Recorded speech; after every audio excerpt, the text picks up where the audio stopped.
बंगाल के संस्थापक कौन थे? तो मुर्शिद कुली खान, और इसका मृत्यु कब हुआ था? 1757 ईस्वी में। बंगाल की राजधानी कहाँ है? मुर्शिदाबाद। बक्सर का युद्ध कब हुआ था? 21 अक्टूबर 1764 ईस्वी को अंग्रेजों और त्रिगुट सेना के मध्य। इलाहाबाद की संधि 1765 ईस्वी में। इसके तहत क्या होता है? बिहार, बंगाल और उत्तर प्रदेश में व्यापार करने का राइट मिल गया था किसको? अंग्रेजों को।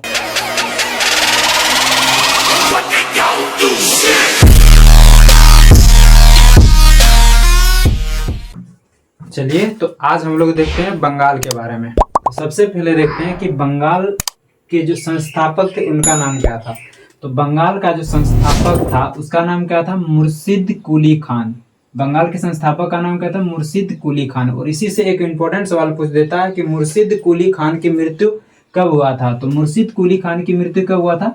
1727 ईस्वी में। तो आपको याद रखना है कि बंगाल के संस्थापक कौन है? मुर्शिद कुली खान, और उसकी मृत्यु कब हुआ था? 1727 ईस्वी में। बंगाल की राजधानी कहाँ थी? तो मुर्शिदाबाद। बंगाल की राजधानी मुर्शिदाबाद। उसके बाद बंगाल के जो राजा हुआ करते थे उनका नाम देख लेते। तो बंगाल के राजा, शुरुआत राजा कौन था? मुर्शिदाबाद। फिर उसके मुर्शिद कुली खान, ठीक है ना। बंगाल का राजा तो कौन था? मुर्शिद कुली खान। मुर्शिद कुली खान पहला राजा कौन था? मुर्शिद कुली खान। उसके बाद उसका पुत्र बना जिसका नाम क्या था? सुजाउद्दीन। फिर सुजाउद्दीन के बाद इसी तरह राजा बढ़ते गए। फिर आया कौन? अली वर्दी खान। अली वर्दी खान के बाद कौन आया? सिराजुद्दौला। सिराजुद्दौला के बाद कौन आया? मीर जफर। जफर के बाद कौन आया? मीर कासिम। मीर कासिम के बाद फिर कौन आया? मीर जफर। अंतिम राजा मीर जफर था। और सबसे अंतिम राजा की बात करें, बंगाल के सबसे अंतिम नवाब जिसे बोलते हैं, वो कौन था? मुबारक शाह। तो आपको याद रखना, राजा में सबसे कौन हो जाएगा? मीर जफर। जिसपे राज्य कौन करता था? अंग्रेज ही करता था। इन लोग को हुक्म देता था जो करने के लिए वही करता था, लेकिन सिर्फ दबदबा किसका था? अंग्रेज का। और काम कौन करता था उसके लिए? तो ये सब राजा करता था। फिर बात आता है कि काल कोठरी की घटना। एक घटना हुआ था बंगाल में, काल कोठरी की घटना। काल कोठरी की घटना का मकसद ये था कि अंग्रेज बिना पूछे, बंगाल के राजाओं से बिना पूछे क्या कर रहा था? वो अपना एक किला बना रहा था। तो जो बंगाल का राजा था उसे गुस्सा आ गया। उस समय बंगाल का राजा कौन था? सिराजुद्दौला। तो इसको गुस्सा आ गया और ये जाके क्या क्या उन लोग को पकड़ के ले आया। पकड़ के ले आया और उसको क्या क्या, एक कोठरी था, जैसे मतलब रूम नहीं होता, उसमें एक रूम में क्या कर दिया? बंद कर दिया। टोटल 146 लोगों को रूम में बंद कर दिया। सोच सकते हैं आप, 146 लोगों को एक रूम में बंद कर दिया पूरा दाब के। तो जब 24 घंटा के बाद दूसरे दिन निकाला गया तो उसमें से क्या हो गया था? 123 लोग की मृत्यु हो गया था। 146 लोगों में 123 लोग की मृत्यु हो गया था और मात्र 23 लोग बचा था जिंदा। एक रूम में अगर उतना लोग जब भरेंगे तो सांस की कमी से तो मृत्यु होगा ही। तो ये काल कोठरी की घटना कब हुआ था? तो सिराजुद्दौला के समय में हुआ था। उसमें क्या होता है? 146 लोगों को एक कोठरी में बंद कर दिया था, जिसमें से 123 लोगों की मृत्यु हो गया था। ये याद रखना। उसके बाद आ गया कौन? प्लासी का युद्ध। प्लासी का युद्ध कब हुआ था? तो याद रखना, 23 जून 1757 ईस्वी को। किसके समय में? तो सिराजुद्दौला के समय में। और इसमें क्या होता? सिराजुद्दौला की क्या हो गया था? मृत्यु हो गया था। प्लासी के युद्ध में किसकी मृत्यु हो जाता है? तो सिराजुद्दौला की मृत्यु हो जाता है। और पूछे प्लासी का युद्ध कब हुआ था? तो 23 जून 1757 ईस्वी को। फिर होता है बक्सर का युद्ध। ये भी एक बड़ा युद्ध था अंग्रेजों के लिए और एक सफल युद्ध था। तो बक्सर का युद्ध कब हुआ था? 21 अक्टूबर 1764 ईस्वी को। इसमें कौन कौन लड़ाई कर रहा था?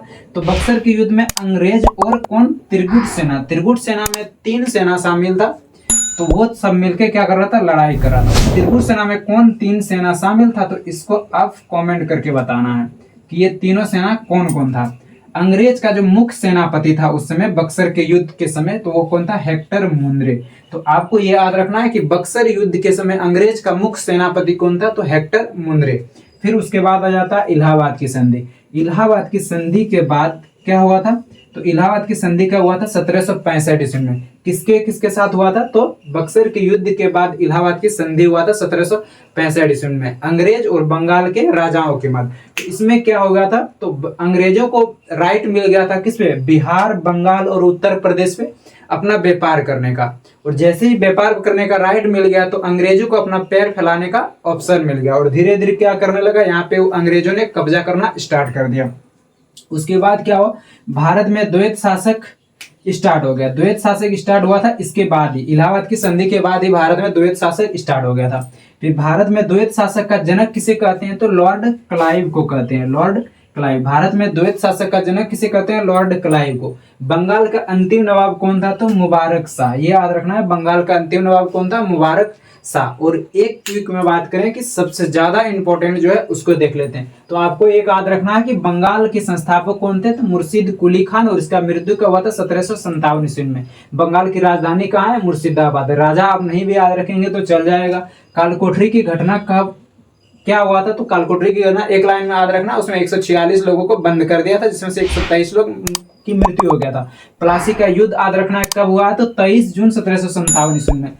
उस सिराजुद्दौला की मृत्यु हुआ था, ये याद रखने की जरूरत नहीं है, बस इतना रखना कि प्लासी का युद्ध कब हुआ था 23 जून 1757 ईस्वी में। बक्सर का युद्ध कब हुआ था 21 अक्टूबर 1764 ईस्वी को, अंग्रेजों और त्रिपुर सेना के मध्य। इलाहाबाद की संधि 1765 ईस्वी में। इसके तहत क्या होता, बिहार, बंगाल और उत्तर प्रदेश पर व्यापार करने का राइट मिल गया था किसको, अंग्रेजों को। उसके बाद क्या होता है, भारत में द्वैत शासक का जनक, सबसे ज्यादा इंपॉर्टेंट ये वाला कि भारत में द्वैत शासक का जनक किसे कहते हैं, तो लॉर्ड क्लाइव को कहते हैं, लॉर्ड क्लाइव को। और बंगाल का अंतिम नवाब कौन था, तो मुबारक शाह। और इसके पहले भी हम लोग कई इतिहास का रिवीजन कर चुके हैं, अगर वो सब वीडियो आप लोग नहीं देखे हैं तो वो वीडियो जाके जरूर देखिएगा। आज के लिए इतना ही, थैंक यू, फिर मिलते हैं नेक्स्ट वीडियो में।